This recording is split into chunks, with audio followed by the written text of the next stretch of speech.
नमस्कार दोस्तों, मैं doctor Avneesh Upadhyay. Himalayan Ayurcure YouTube channel में आप सभी का स्वागत है।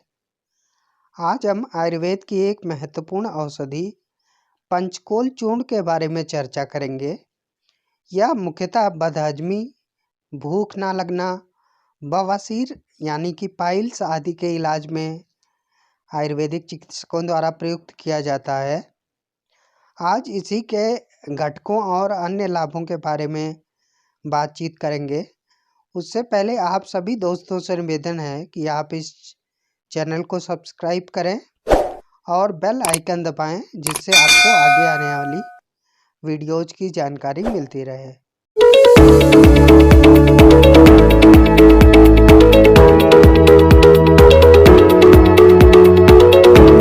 जैसा कि पंचकोल के नाम से ही स्पष्ट है, यह 5 घटकों से मिलकर बना होता है, जिसमें मुख्य हैं चित्रक, पिप्पली, अदरक, चब्बे और पीपल।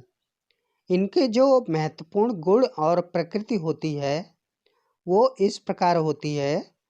इसका महत्वपूर्ण घटक चित्रक चोट के कारण होने वाली सूजन को कम करने में सहायक होता है, दस्त का इलाज करती है यानी डायरिया को दूर करती है, और पेट फूलने की समस्या को कम करने वाले एजेंट चित्रक में पाए जाते हैं।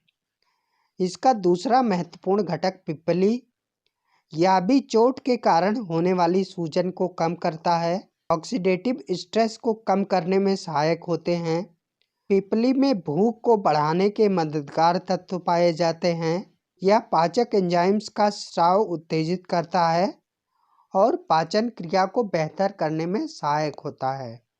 अदरक यानी सूंठ, यह पेट संबंधी गतिशीलता कम करके दस्त का इलाज करने के लिए उपयोग करने वाले तत्व इसमें पाए जाते हैं, जो एसिडिटी यानी अम्ल पित्त को दूर करने में सहायक होते हैं। चब्बे इसका एक महत्वपूर्ण घटक है।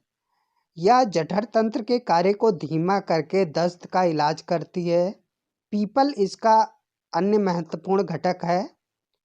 यह ऑक्सीडेटिव स्ट्रेस को कम करने में सहायक होता है, यानी शरीर में एंटीऑक्सीडेंट्स और फ्री रेडिकल्स के बीच जो असंतुलन पैदा होती है उसको दूर करने में सहायक होता है। अब हम बात करेंगे कि पंचकोल चूर्ण का प्रयोग सभी आयुर्वेदिक चिकित्सक किन मुख्य रोगों में करते हैं। तो सभी लोगों में भूख ना लगना एक महत्वपूर्ण समस्या होती है। इसके अलावा बवासीर का यानी पाइल्स, यह भी महत्वपूर्ण बीमारी होती है जो लगभग काफ़ी लोगों में पाई जाती है। इनके इलाज के लिए पंचकोल चूर्ण बहुत महत्वपूर्ण रूप से प्रयोग किया जाता है। किसी भी रोग की चिकित्सा में पंचकोल चूर्ण देते समय इसकी मात्रा का ध्यान रखना बहुत आवश्यक होता है। किसी भी रोग या दवाई देने के तरीके, रोगी की आयु, रोगी का चिकित्सा इतिहास और अन्य कारकों के आधार पर ही पंचकोल चूर्ण का खुराक निर्धारित होता है। प्रत्येक आयु वर्ग के लिए खुराक अलग अलग होता है। जो वयस्क व्यक्ति होते हैं उनमें निर्धारित खुराक की अधिकतम मात्रा 3 ग्राम तक होनी चाहिए और यह गुनगुने पानी से देना बेहतर होता है।